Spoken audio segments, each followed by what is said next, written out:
I was getting all sort of geared up, ready for season 4 of Star Trek Discovery, and historically, outside of the US, it's been on Netflix, and it's been really good because just pay the subscription fee and you can just watch the latest kind of episode sort of thing.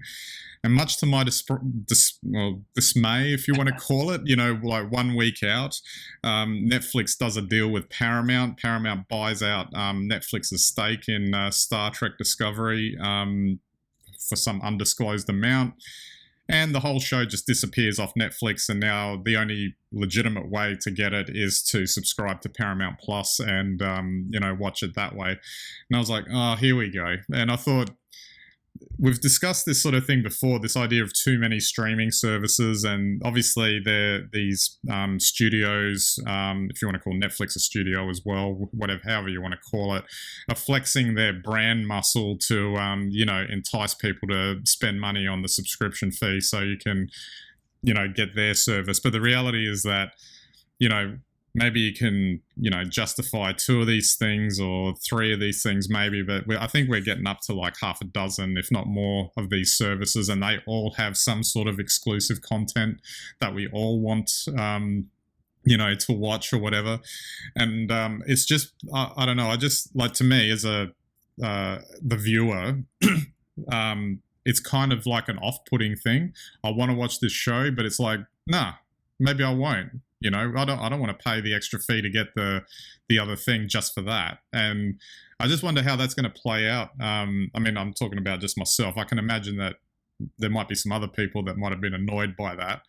And it'll be interesting to see how this business model works, because it seems like to me, if I'm anything to go by, I might stick to 1 or 2 of these things and then just randomly subscribe to one for a month to watch what I want to watch and then ditch them, and then how does it work, like, for them from a sustainability perspective? It's interesting. I just don't know where it goes, really.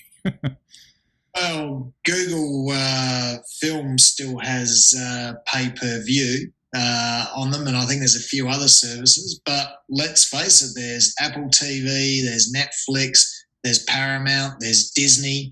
These are not insubstantial channels.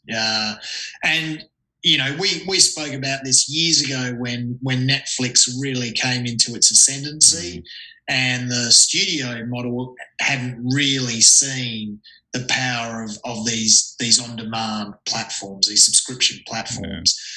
Yeah. Obviously now they have, and now, we've seen it over the last 4 years where, each studio or owner of the content is calling it back to their own platform for their own revenue stream. We've seen Disney, acquire Fox in the US. It's a massive sort of back catalogue there. And you can see now that I think the industry is consolidating. And the question is how many subscription services like this can the market support? And I guess at some point there's going to have to be a merger or two, and maybe for Netflix, there's a possibility that maybe Apple will buy it. Yeah, indeed. And I mean, ideally, like from an end user perspective, the ultimate goal would be you just pay one thing and then you get access to everything. But it seems like, I don't know, I'm not seeing any sort of solution coming forward that is going to allow for that to happen. But just sticking on that and just broadening it more to the cinematic experience, is that this has had an effect on the theatrical windows for screening films. And obviously during COVID and during 2020, there was this attempt to do, a simultaneous release, streaming and in theaters.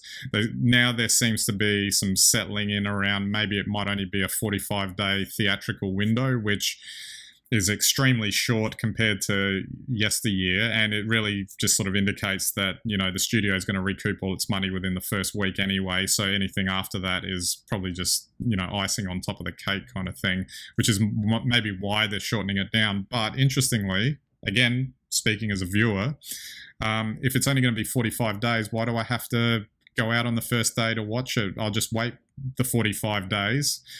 It pops up on the streaming service. for no extra cost, and I can just watch it. And I actually thought of this in context of the latest James Bond film, actually, because I would be the first in line to be watching one of those, because I was always up for watching those, just like with a lot of other Hollywood blockbusters of yesteryear. But I don't feel like the enticement's there anymore to just go out and watch it.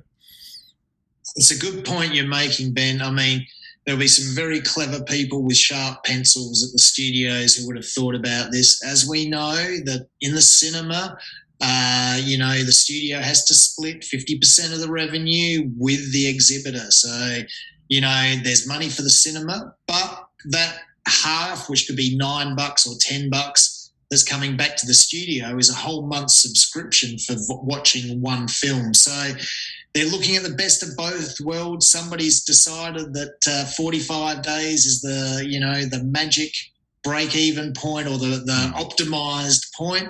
Everyone who wants to go to the cinema now has got 6 weeks to get that exclusive rush before the next round of films come through.